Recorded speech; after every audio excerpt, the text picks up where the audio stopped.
Hi, I am Shambhu शरण। आप देख रहे हैं आपका अपना YouTube channel coaching excellent point. नियामक ज्यामिति पार्ट 2 बोर्ड की परीक्षा की दृष्टि से बहुत ही इंपॉर्टेंट चैप्टर पार्ट 1 हम बता चुके हैं। आइए इस पार्ट में हम देखें कि दो बिंदुओं के बीच की दूरी कैसे निकालते हैं। किसी कार्तीय तल में अगर दो बिंदुएं स्थित हैं तो उन दोनों को मिलाने वाली जो रेखा होगी उनका डिस्टेंस कैसे निकालेंगे, या फिर तीन बिंदुएं अगर कार्तीय तल में हैं तो उनको मिला देने से त्रिभुज बनेगा उसका क्षेत्रफल कितना होगा। आइए देखते हैं, बने रहिए शुरू से अंत तक इस वीडियो के साथ, तब आप ठीक से बढ़िया से समझ पाएंगे। इससे पहले कि हम शुरू करें कि कैसे दो बिंदुओं के बीच की दूरी निकालते हैं और कैसे तीन बिंदुओं से बने त्रिभुज का क्षेत्रफल निकालते हैं, फार्मूला आपको एक बार मेमोराइज करा देना चाहते हैं। दो बिंदुओं के बीच की दूरी निकालने का फार्मूला होता है, डी लिखा हुआ है, डी फॉर डिस्टेंस, डिस्टेंस माने दूरी। इस डी का प्रयोग आप द्विघात समीकरण में भी करते हैं इसका डिस्क्रिमिनेंट निकालने के लिए। इसमें डी दो बिंदुओं के बीच की दूरी निकालने के लिए किया जा रहा है। दूरी सूत्र होता है √under x2 - x1 the whole square. आप देख सकते हैं x2 - x1 the whole square plus y2 - y1 the whole square. ये दूरी निकालने का फॉर्मूला होता है, आप इसे कंठस्थ जरूर कर लीजिएगा। तीन बिंदुओं से बने त्रिभुज का क्षेत्रफल कैसे निकालते हैं उसके लिए फॉर्मूला है त्रिभुज का क्षेत्रफल। यहाँ पर त्रिभुज बना हुआ है, त्रिभुज का क्षेत्रफल इसको समझ लीजिए 1/2 गुने, यहाँ पर इंटू कहिए, गुने कहिए, बड़ी कोस x1 into y2 - y3 plus x2 into, यहाँ पर इंटू है, y3 - y1 plus x2 into, यहाँ पर इंटू कहना है, y1 - y2, फिर ब्रैकेट बंद। फिर से ध्यान से सुनिए, 1/2 into x1 into y2 - y3 plus x2 into y3 - y1 plus x3, sorry यहाँ पर x2 है तो यहाँ पर x3 होगा, x3 इंटू y1 - y2। ये देखिए यहाँ x1 है, बाहर ब्रैकेट के बाहर हमेशा x का निर्देशांक आ रहा है, x, यहाँ x1, यहाँ x2, यहाँ x3। ब्रैकेट से बाहर हमेशा x पद होगा, ब्रैकेट के अंदर हमेशा x2 होगा। कैसे होगा, यहाँ x1 है तो यहाँ y2, y3, देखिए 1 2 3, यहाँ x2 है तो y3, यहाँ पर y3 से समाप्त हुआ, y3 से शुरू हो गया, y3 - y1, यहाँ भी 1 2 3, फिर यहाँ भी 1 2 3, यहाँ x3 बाहर है तो y1 - y2 है। ये दो बिंदुओं के बीच की दूरी निकालने का फॉर्मूला है, तीन बिंदुओं से बने त्रिभुज का क्षेत्रफल निकालने का फॉर्मूला है। इसको हल करने से पहले आपको कुछ बेसिक नॉलेज क्लियर कर लेना होगा। कैसे, अगर कहीं -5 - 3 हो तो उसका वैल्यू -8 होगा। कहीं ब्रैकेट में इस तरह का है मैथमेटिक्स में तो आप उसको -8 लिखेंगे। यहाँ -2 है, -2 या 2 से अधिक पद अगर माइनस में तो सब को जोड़कर माइनस लगाते हैं, ये आप जानते ही होंगे।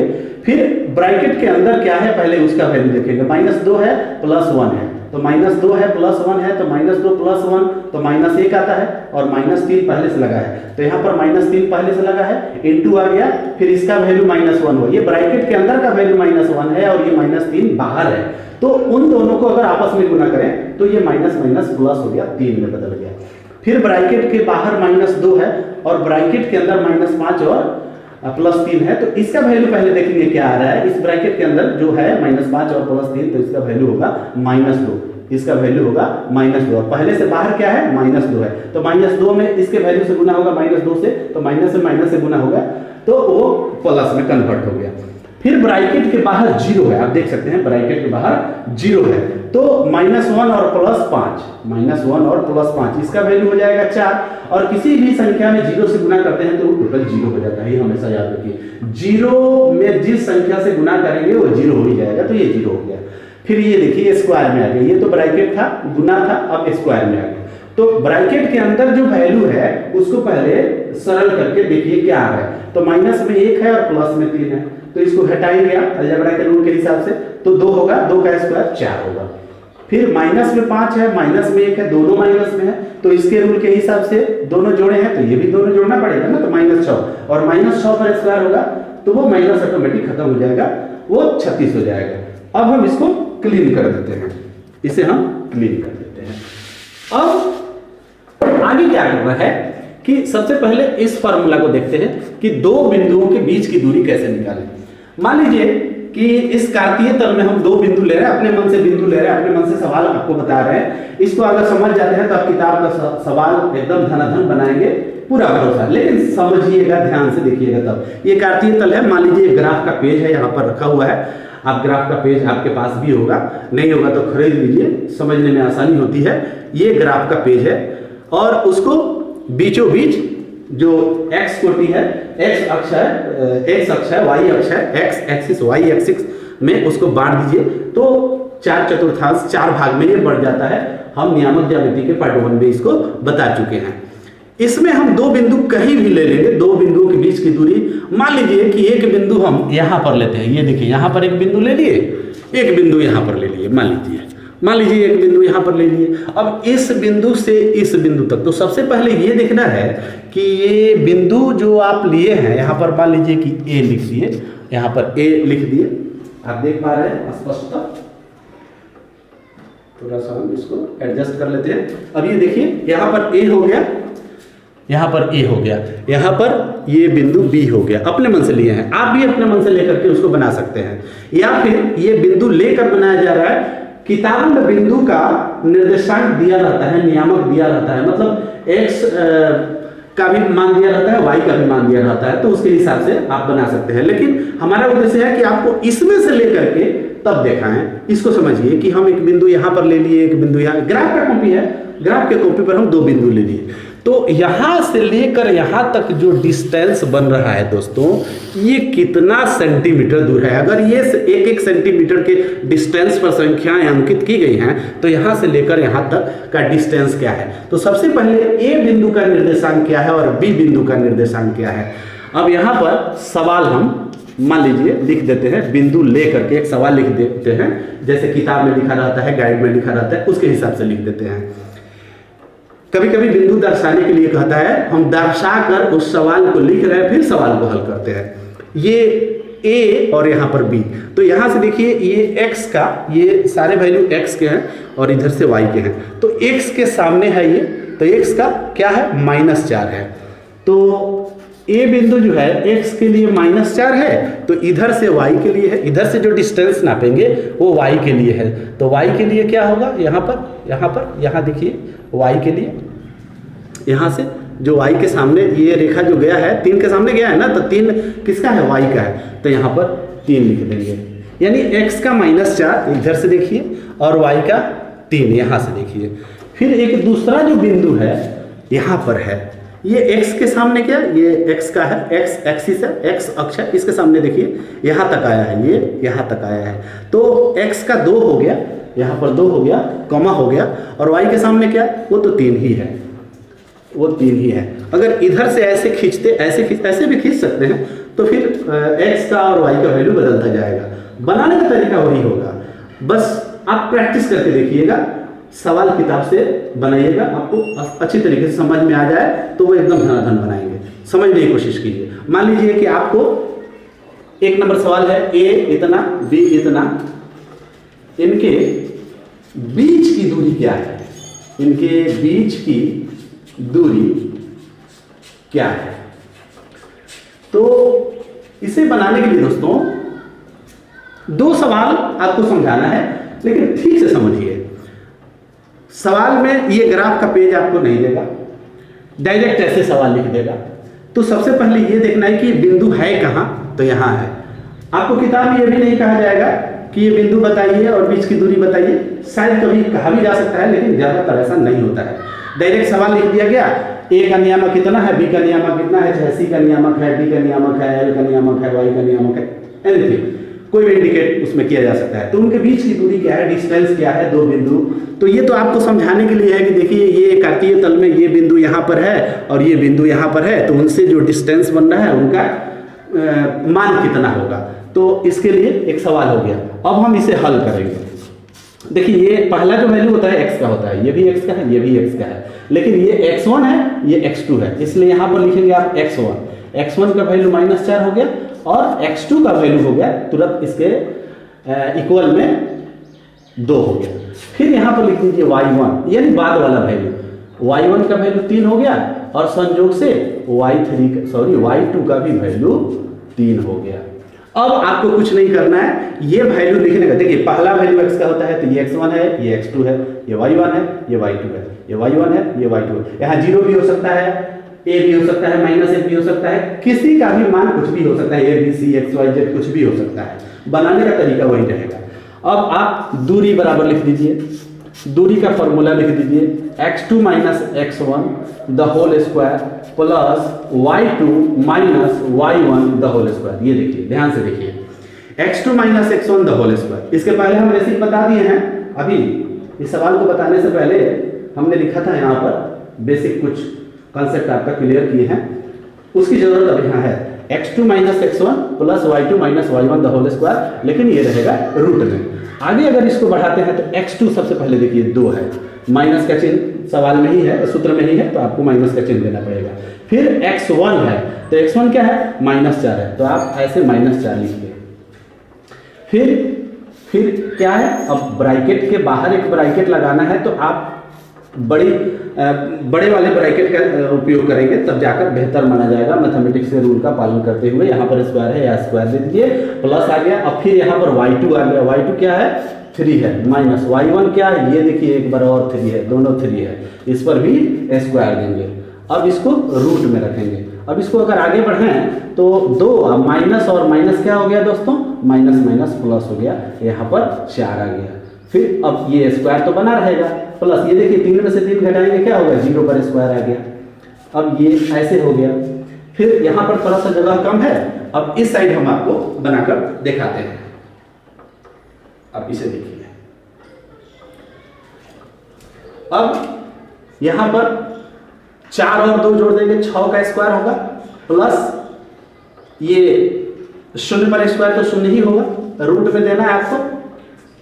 अब 6 का वर्ग होगा 36, 2 और 4 6 होगा, 6 पर स्क्वायर है तो 36 प्लस 0, फिर 36 प्लस 0 तो रूट 36 ही होता है, तो 36 का वर्गमूल क्या होता है, 6 होता है, 6 इकाई दोस्तों। अब यहाँ इकाई क्यों लिखा जाता है, अगर आपको ये सेंटीमीटर में दिया रहे तो आप सेंटीमीटर लिखिए, मीटर में दिया रहे मीटर में लिखिए, किलोमीटर में दिया रहे किलोमीटर में लिखिए, मिलीमीटर में दिया रहे मिलीमीटर में लिखिए, कुछ नहीं दिया रहे आप इकाई लिखिए। इकाई के जगह पर वो कुछ भी लिखा जा सकता है, मतलब सेंटीमीटर मीटर जैसा कि सवाल में दिया रहेगा।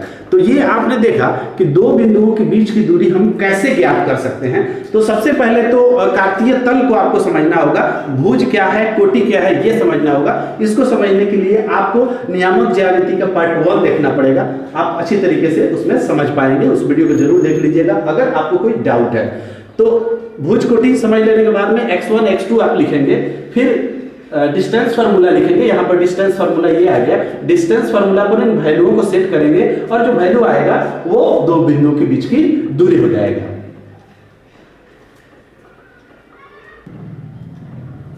आइए अब देखते हैं कि 3 बिंदुओं से बने त्रिभुज का क्षेत्रफल कैसे निकालते हैं। इसको ज्ञात करने के लिए फिर एक बार कार्तीय तल में चलते हैं कि कार्तीय तल में 3 बिंदु लेकर कैसे हम उसका क्षेत्रफल निकालेंगे। अब 3 बिंदु यहाँ पर कहीं भी ले लीजिए, 4 इसमें है, 4 भाग, और कहीं भी आप ले लीजिए, या तो तीनों इसी भाग में ले लीजिए, इसी चतुर्थांश में, या तीनों इसमें ले लीजिए, या तीनों इसमें ले लीजिए, या तीनों बहुत सारी बिंदुएं हैं, ये सारी बिंदुओं का ये इंडिकेशन है, आप कहीं भी बिंदु ले सकते हैं।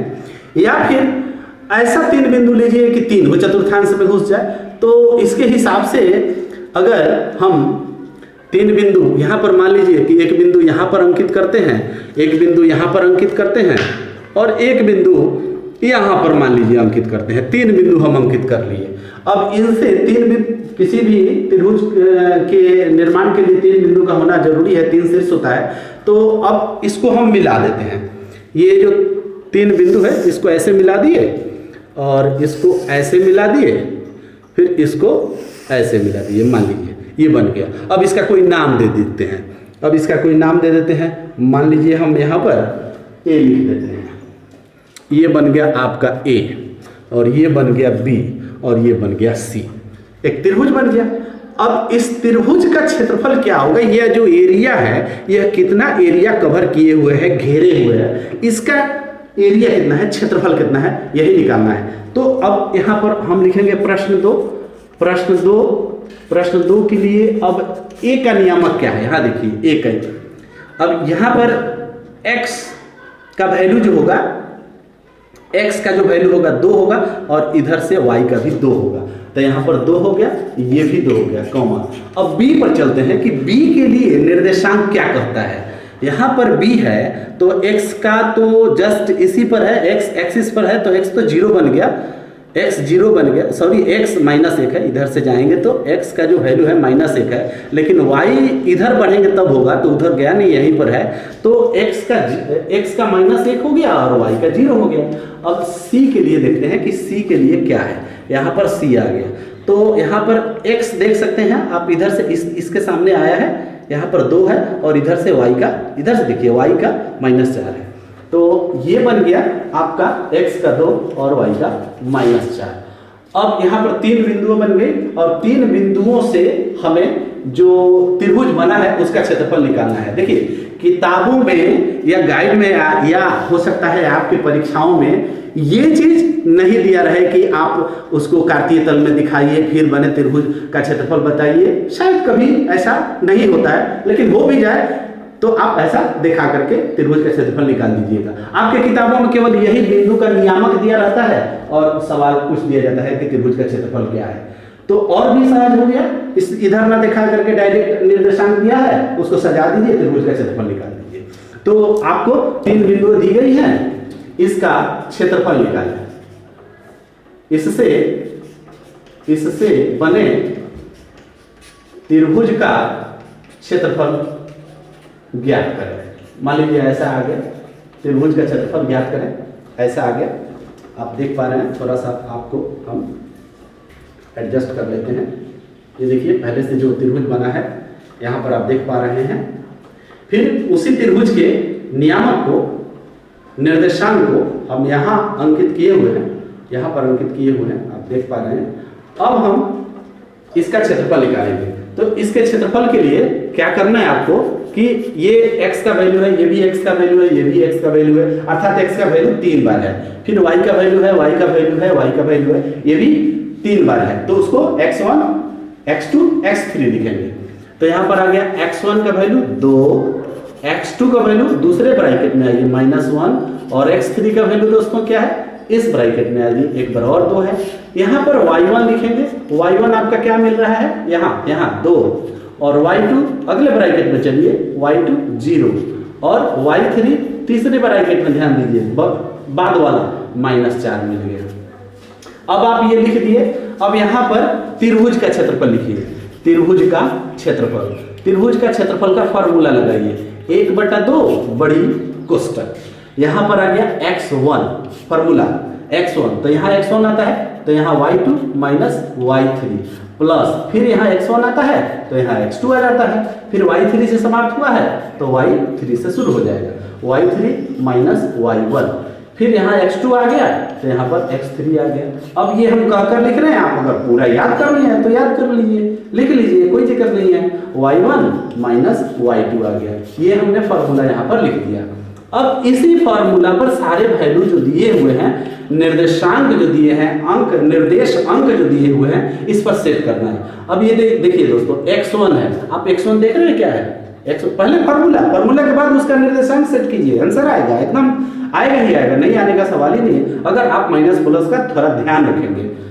अब यहाँ x1 आ गया तो x1 आ गया तो यहाँ 2 आ गया, फिर ब्रैकेट शुरू, तो ब्रैकेट शुरू, y2 आ गया दोस्तों, तो y2 देखना है आपको, यहाँ पर ये 0 है तो चलिए 0 लिख देते हैं, माइनस का चिन्ह है माइनस दे दीजिए, y3 है तो y3 तो -4 है तो फिर -4 ऐसे देना पड़ेगा। चलिए छोटी ब्रैकेट से ही बंद कर लेते हैं, नियम तो नहीं है, यहाँ बड़ी ब्रैकेट चाहिए या मझला चाहिए। चलिए प्लस, अब यहाँ पर x2 आ गया, अब x2 क्या है भाई, x2 तो -1 है, तो प्लस के बाद -1 लिखने के लिए डायरेक्ट हम -1 लिख सकते हैं, सूत्र में प्लस होता है, लेकिन यहाँ देख रहे हैं कि x2 जो है माइनस में है तो प्लस हट गया, यहाँ पर माइनस आ गया।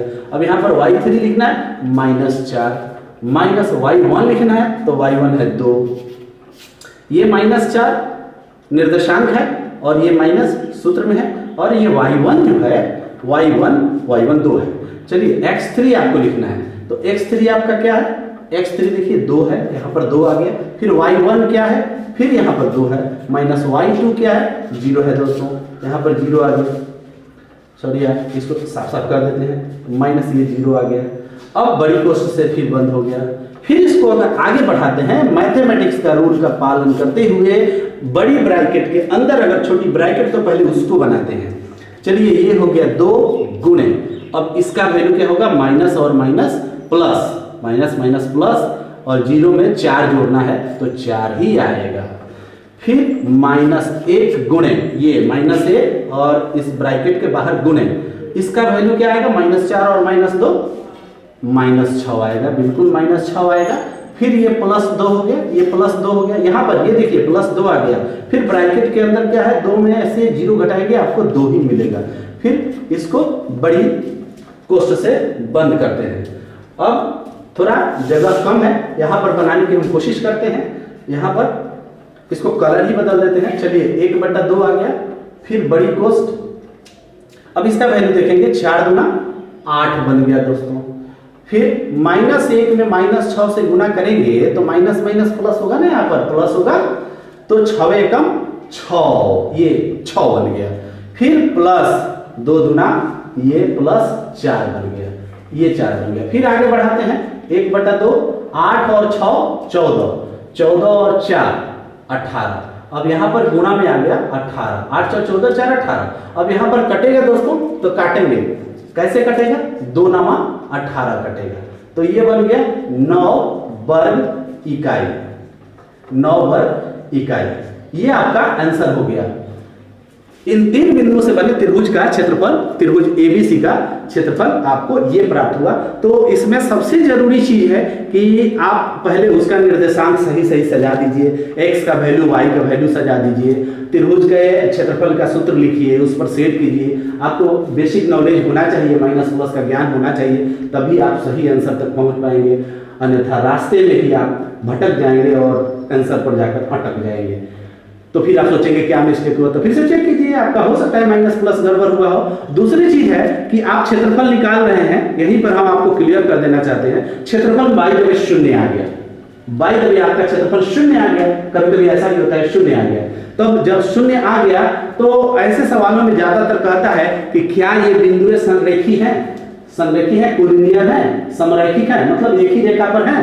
तो जब किसी, मान लीजिए कि एक बिंदु यहाँ ले लिए, एक बिंदु यहाँ ले लिए, एक बिंदु यहाँ लिए और उसको मिला दिए, तो ये त्रिभुज बन रहा है, नहीं बन रहा है। तो ऐसी ही रेखाओं को कहते हैं संरेखी या समरैखिक या कोलिनियर। तो अगर किसी त्रिभुज का क्षेत्रफल 0 आता है तो आपको लास्ट में लिखना होगा त्रिभुज का क्षेत्रफल 0 है, अतः ये बिंदु संरेखी हैं या समरैखिक हैं। और एक और इंपॉर्टेंट बात, आप त्रिभुज का क्षेत्रफल निकालते जा रहे हैं और आपका क्षेत्रफल आ गया माइनस में। मान लीजिए कि आपका आंसर आ गया 21/2, लेकिन माइनस में आ गया, ऐसा आ गया, तो आपको करना कुछ नहीं। अगले स्टेप में क्या करना है कि -21/2 लगाकर यहाँ पर मोड लगा दीजिए। और मोड से जब भी संख्या बाहर होती है दोस्तों, मोड से जब भी संख्या बाहर होती है तो वो धनात्मक ही होती है, वो ऋणात्मक नहीं होती है। तो जब भी त्रिभुज का क्षेत्रफल माइनस में आए तो आपको मोड लगा देना है, मोड लगाकर उसका आंसर फिर से पॉजिटिव कर देना है। और इस तरीके से ये 10.5 या 10.5 वर्ग इकाई हो जाएगा। ये इस सवाल का जवाब नहीं है दोस्तों, ऐसे समझने के लिए हम बताया है, ये इसमें नहीं है। जब माइनस में आए तो क्या करेंगे, 0 आए तो क्या करेंगे, ये हमने बताया। तो आज के नियामक ज्यामिति पार्ट 2 में आपको समझाया कि 2 बिंदुओं के बीच की दूरी कैसे निकालते हैं और 3 बिंदुओं से बने त्रिभुज का क्षेत्रफल कैसे निकालते हैं। इसको ज्ञात करने के लिए हमने फार्मूला बताया। फार्मूला बताने के बाद में आपको माइनस प्लस का कुछ बेसिक कंसेप्ट क्लियर किया, तब ये समझाया। उम्मीद करते हैं ये वीडियो आपको जरूर पसंद आया होगा। बाय द वे, अगर कहीं कोई डाउट रह गया है तो वीडियो एक बार और चलाकर देख लीजिएगा, आपका सब डाउट क्लियर हो जाएगा। तथा अगर आप अभी तक ये चैनल सब्सक्राइब नहीं किए हैं, YouTube चैनल जहां लाल बटन होता है वहां सब्सक्राइब लिखा रहता है, आप उसको प्रेस कर दीजिएगा।